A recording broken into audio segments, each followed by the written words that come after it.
Hello friend, welcome to Physion classes where we study physics for NEET and G.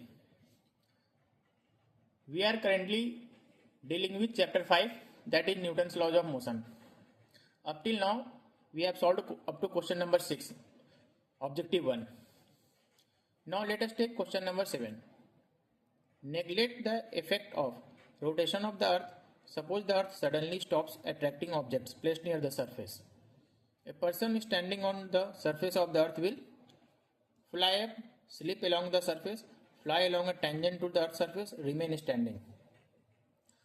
Question क्या है कि हमें अर्थ का सबसे पहले रोटेशन का इफेक्ट को निग्लेक्ट कर देना है, यानी ऐसे एज्यूम कर लेना है कि अर्थ इज नॉट रोटेटिंग. ठीक है, फिर क्या है, तो उसके बाद सडनली ये भी एज्यूम करना है कि suddenly earth stops attracting objects placed near the surface, यानी कि ग्रेविटेशनल फोर्स एक्ट करना बंद कर दिया. ग्रेविटेशनल फोर्स ड्यू टू अर्थ.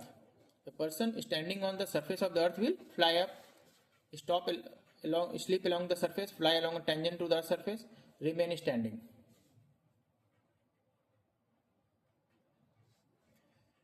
ये suppose this is earth surface, ठीक है, और यहां पे कोई भी इंसान खड़ा है.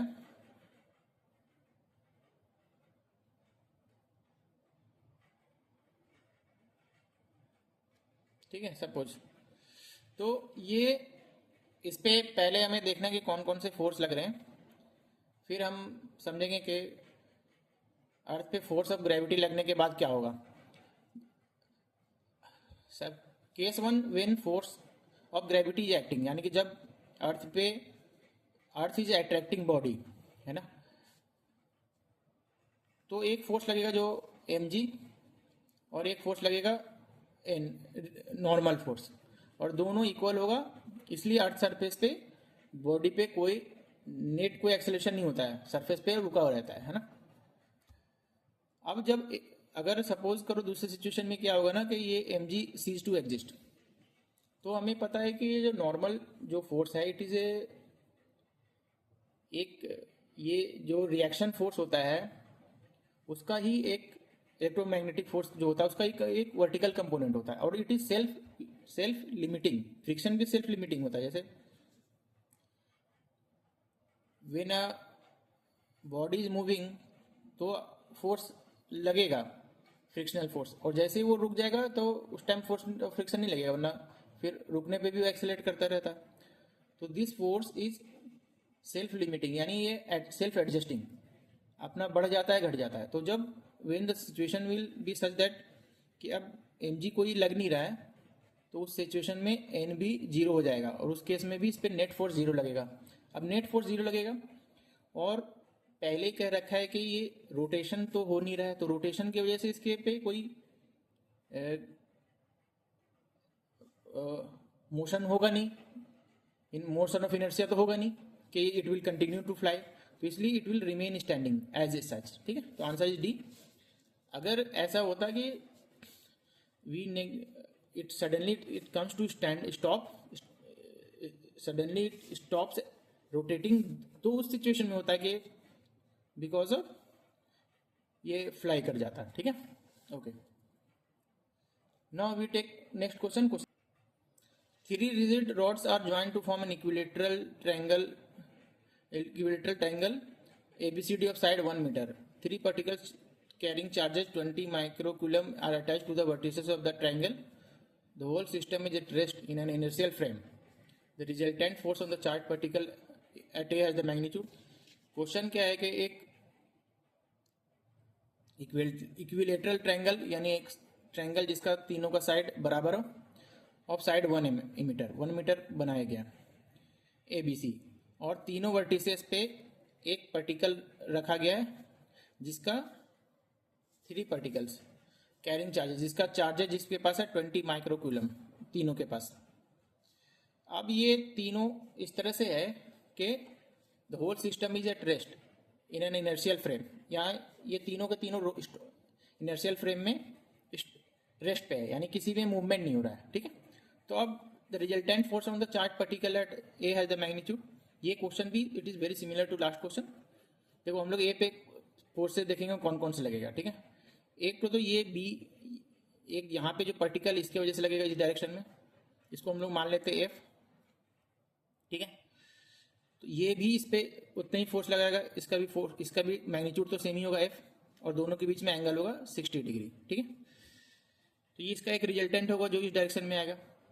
तो इसके वजह से इसमें तो एक एक्सेलरेशन होना चाहिए, लेकिन whole system is at rest. इसका मतलब कि हर जगह पे तो नेट फोर्स तो जीरो लग रहा है, इस पार्टिकल पे भी तो जीरो लगना चाहिए। अगर जीरो नहीं लगेगा तो फिर ये भी तो मूव करने लगेगा। तो लेकिन हमें समझना ये है कि जीरो कैसे जीरो होगा।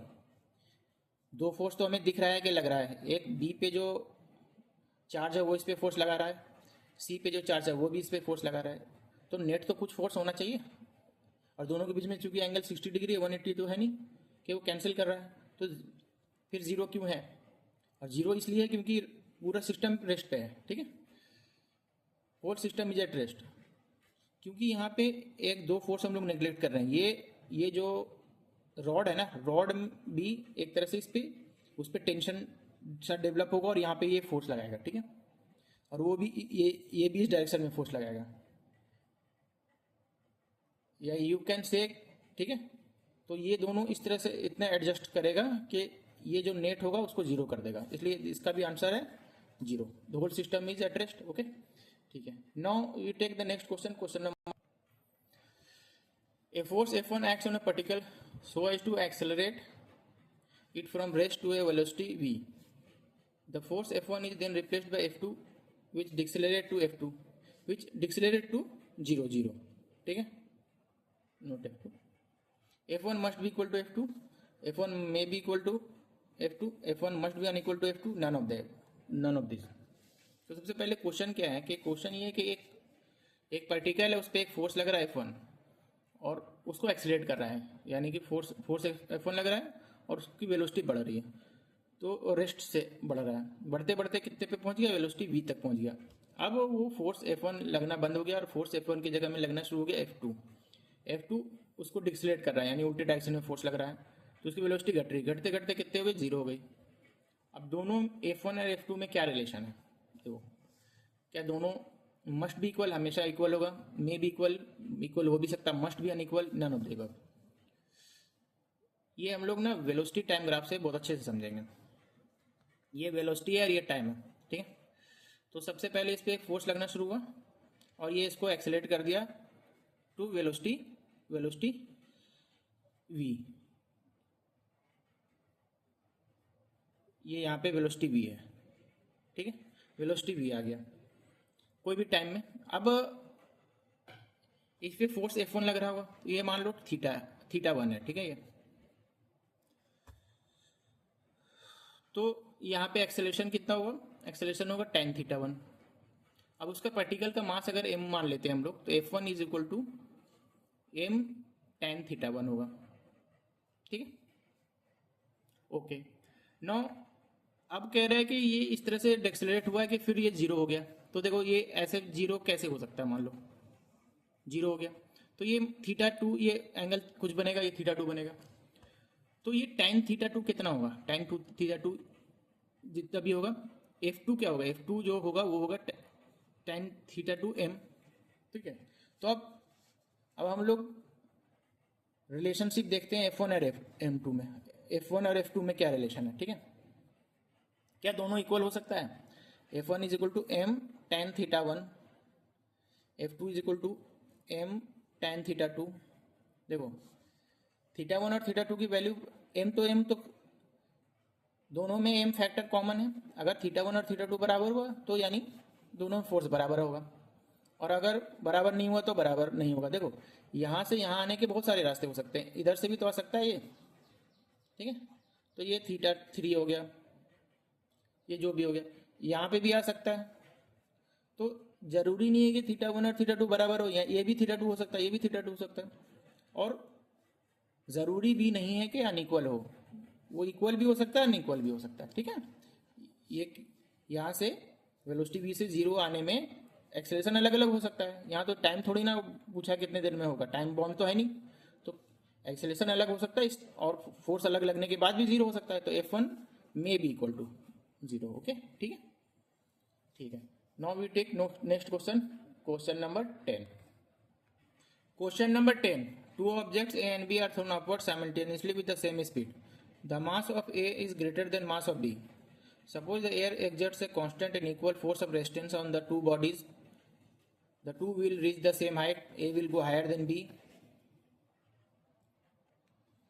B will go higher than A. Any of the above three may happen depending on the speed with which objects are thrown. Question ये है कि दो ऑब्जेक्ट्स ए और बी को ऊपर फेंका गया with the same speed. A का मास ज्यादा है बी से. Suppose the air exerts a constant in equal force of resistance of the two bodies. ठीक है, दोनों पे एयर रेजिस्टेंस सेम है. इट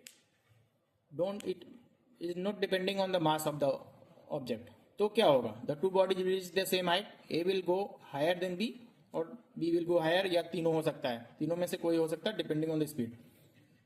तो हम लोग मास दोनों का बॉडी का जो है मोशन को टैग करेंगे. सपोज ये ए है, ये बी है. तो ए पे कौन कौन से फोर्स लगेंगे? नीचे के डायरेक्शन में सबसे पहले दोनों डायरेक्शन में ग्रेविटेशनल फोर्स लगेगा एम ए जी, और एक और फोर्स लगेगा that is force of resistance. ठीक है, और फोर्स ऑफ रेजिस्टेंस जो है वो कांस्टेंट लगेगा दोनों में. ये बी है, बी पे कौन सा लगेगा? एक downward gravitational force M B G, और एक रेजिस्टेंस फोर्स लगेगा एफ आर. ठीक है, ओके. तो एक्सेलरेशन कितना होगा? एक्सेलरेशन ऑफ ए कितना होगा? F R plus M A G by M A. तो ये हो गया F R by M A plus G, ये हो गया. Similarly A B, acceleration of body B होगा, acceleration of body B will be F R plus M B by G upon F R upon M B. तो ये हो जाएगा जो force of resistance by M mass of B body B plus जी. तो यहाँ पे देखने वाली ये बात है, दोनों को हमें कंपेयर करना है, ए और ए बी. चूंकि M A is greater than M B, तो ये टर्म, ये जो F R by M A आ रहा है, ये छोटा हो जाएगा इससे, और ये दोनों तो जी जी दोनों में बराबर है. इसलिए एक्सेलरेशन ऑफ ए जो है दोनों डायरेक्शन में वो कम छोटा होगा acceleration of B.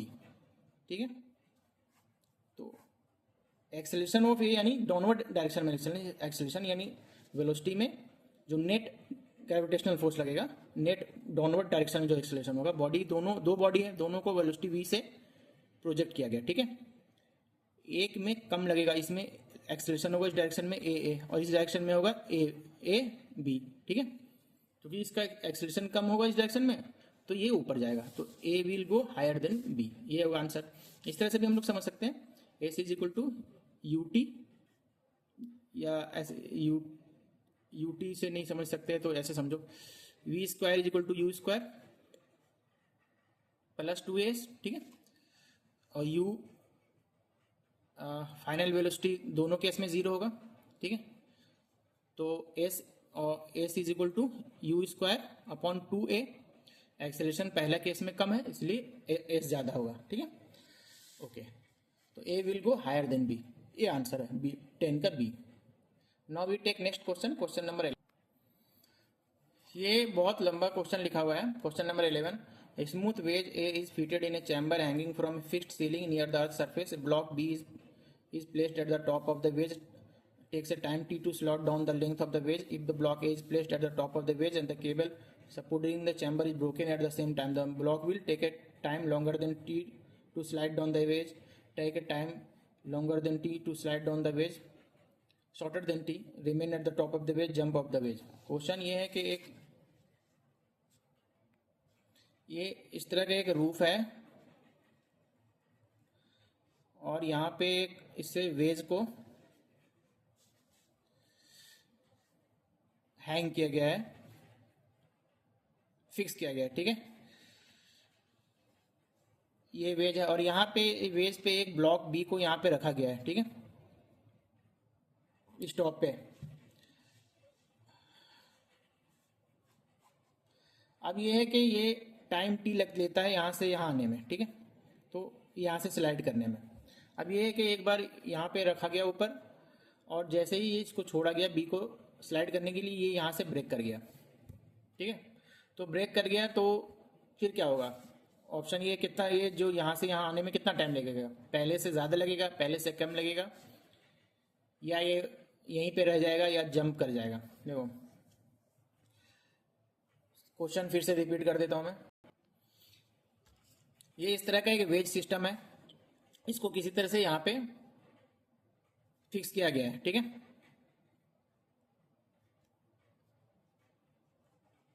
Rigid rod से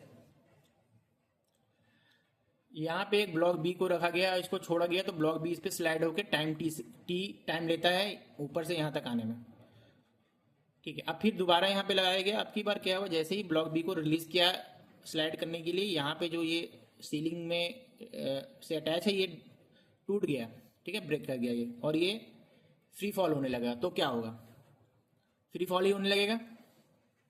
देखो जितना ग्रेविटी इस पे भी लगेगा उतना ही ग्रेविटी इस पे भी लगेगा, दोनों का acceleration due to gravity same होगा, ठीक है। इसलिए अगर ये टॉप पे ही रहेगा, क्योंकि इस पे भी जितना ग्रेविटेशनल इस वेज पे का ग्रेविटेशनल फोर्स कितना होगा, ग्रेविटेशन जी होगा, acceleration due to gravity G होगा, इस पे भी acceleration due to gravity G होगा, ठीक है। तो अगर हम इस वेज के फ्रेम ऑफ रेफरेंस से देखें, वेज को हम लोग फ्रेम ऑफ रेफरेंस मान लेते हैं, now it is an accelerating frame of reference, तो हम यहाँ पे एक फोर्स लगा देंगे mg, ठीक है, सीडो फोर्स, और नीचे भी लगेगा ग्रेविटेशनल फोर्स mg, तो नेट फोर्स इस पे कितना होगा 0, तो इसके रिलेटिव में ये यहाँ पे रेस्ट पे रहेगा, इसीलिए यहीं पे रहेगा। मैं फिर से समझाने की कोशिश करता हूँ कि हम लोग इसको दो तीन तरीके से समझ सकते हैं। हम लोग फ्री फॉल के तौर पे समझ सकते हैं कि हम लोग बाहर से देख रहे हैं, अगर एज ए अर्थ के फ्रेम ऑफ रेफरेंस से देख रहे हैं तो दोनों पे ही फोर्स दोनों पे acceleration due to gravity G होगा दोनों डायरेक्शन में, इसलिए दोनों एक दूसरे के रेस्पेक्ट में रेस्ट पे रहेगा, ये भी यहीं पे रहेगा ऊपर ही। लेकिन अगर हम लोग दूसरे तरीके से सॉल्व करना चाहते हैं तो ये वेज है, वेज के पर्सपेक्टिव से हम लोग चीज़ों को देखते हैं, वेज को फ्रेम ऑफ रेफरेंस मान लेते हैं। तो वेज एक एक्सेलरेटिंग फ्रेम ऑफ रेफरेंस है, तो यहाँ से एक सीडो फोर्स लगेगा mg ऊपर डायरेक्शन में, क्योंकि g नीचे है, उस पर ऑलरेडी एक फोर्स ग्रेविटेशनल फोर्स लगेगा mg, तो वेज का एक mg due to gravitational force और mg सीडो फोर्स, तो नेट फोर्स हो जाएगा 0, तो इसलिए यहीं पे रेस्ट पे रहेगा, इस यहाँ पे रहेगा टॉप पे, यानी दोनों सेम ही एक्सेलरेशन से गिरेगा, इसलिए यहीं पे रहेगा, ठीक है। Okay, now we take next question, question number 12 number question. In an imaginary atmosphere, the air exerts a small force F on any particle in the direction of the particle motion. A particle of mass m projected upwards take a time t1 in reaching the maximum height and t2 in return journey to the original point. Then t1 less than t2, t1 more than t2, t1 equal to t2, और it depend on the mass of the particle. ये question 10 number question जैसा ही है, similar है। Question ये है कि एक imaginary atmosphere में क्या होता है कि एक पहले तो एक पार्टिकल को ऊपर फेंका गया इस डायरेक्शन में, और फिर ये वापस इस डायरेक्शन में आएगा। तो क्या है कि जब फेंका गया, ये कह रहा है कि जिस डायरेक्शन एक particle of mass m projected towards reaching it exerts A small force F on any particle on in the direction of the particle motion. जिस यहाँ पे इस पे एक फोर्स लगेगा, लेकिन फोर्स इसको अपोज नहीं कर रहा है, एक तरह से सपोर्ट कर रहा है। ये रेजिस्टेंस फोर्स नहीं है, ये फैसिलिटिंग फोर्स है, यानी जिस डायरेक्शन में बॉडी जाएगी उसी डायरेक्शन में वो फोर्स लगेगा, ठीक। तो सबसे पहले हम लोग देखने की कोशिश करते हैं, समझने की कोशिश करते हैं दोनों इसका, यहाँ से यहाँ जाएगी बॉडी और यहाँ से यहाँ जब आएगी। तो सबसे पहले जब यहाँ पे रहेगी तो इस पे इस डायरेक्शन में फोर्स लगेगा mg, इसका मास m मान लेते हैं, ठीक है। और चूंकि बॉडी का मोशन इस डायरेक्शन में, इसलिए इसी डायरेक्शन में एक फोर्स लगेगा F, ठीक है। अब यहाँ से यहाँ जब बॉडी आएगी तो इस पॉइंट पे एक फोर्स लगेगा mg, वो तो किसी भी हर पॉइंट पे लगेगा, और इसी डायरेक्शन में एक लगेगा फोर्स F, ठीक है। तो इसलिए यहाँ पे नेट एक्सेलरेशन क्या होगा, F/m प्लस जी, ठीक है, जब ये अपवर्ड डायरेक्शन में जाएगी। ये इस केस में जो जब बॉडी डाउनवर्ड में आएगी तो नेट एक्सेलरेशन क्या होगा, F/m प्लस जी। नहीं सॉरी, यहाँ पे F/ नहीं होगा, सॉरी, यहाँ पे होगा G माइनस F/m, क्योंकि F उल्टे डायरेक्शन में है और हम लोग इस डायरेक्शन को पॉजिटिव मान रहे हैं, ठीक है। और यहाँ पे हो जाएगा G प्लस F/m, ठीक है। तो देखो जब ऊपर जा रही होगी बॉडी तो इस डायरेक्शन में ये कम लगेगा, ठीक है। अपवर्ड डायरेक्शन में जाते वक्त acceleration due to gravity in the downward direction is less than acceleration due to gravity when the body is coming downward, क्योंकि जब ये बॉडी नीचे आ रही है ना तो दोनों फोर्स सेम डायरेक्शन में लग रहा है, ठीक है। तो जब ऊपर जा रही है बॉडी तो इस पर फोर्स कम लग रहा है, ठीक है, और एक्सेलरेशन ड्यू टू ग्रेविटी कम हो रहा है, ठीक है, नीचे के डायरेक्शन में। और जब बॉडी ऊपर से नीचे आ रही है तो इस पर ज़्यादा फोर्स लग रहा है नीचे के डायरेक्शन में, ठीक है। तो इसलिए जो है जब ऊपर से नीचे आएगी तो ज़्यादा फोर्स लगेगा, ज़्यादा एक्सेलरेशन होगा, तो इट विल बहुत जल्दी से आ जाएगी ना, तो T2 is less then T1, और ऊपर जाएगी तो ज़्यादा टाइम लगेगा उसको, ठीक है। तो ये आंसर हो जाएगा। ये सब डिफरेंस इसलिए आ रहा है क्योंकि ये जो सेकंड फोर्स है वो दोनों केस में अलग डायरेक्शन में लग रहा है। पहले केस में ये अपर डायरेक्शन में लग रहा है, दूसरे केस में ये डाउनवर्ड डायरेक्शन में लग रहा है। पहले केस में ये एक्सेलरेशन ड्यू टू ग्रेविटी को अपोज कर रहा है, दूसरे केस में एक्सेलरेशन ड्यू टू ग्रेविटी को सपोर्ट कर रहा है, उसी डायरेक्शन में लग रहा है। वहाँ पे भी सेम ही हुआ था 10 नंबर क्वेश्चन में, ठीक है। ओके, सो नाउ ये 12 नंबर तक क्वेश्चन बन गया, that's it. Now in the next video we will solve other questions. Okay, thank you very much.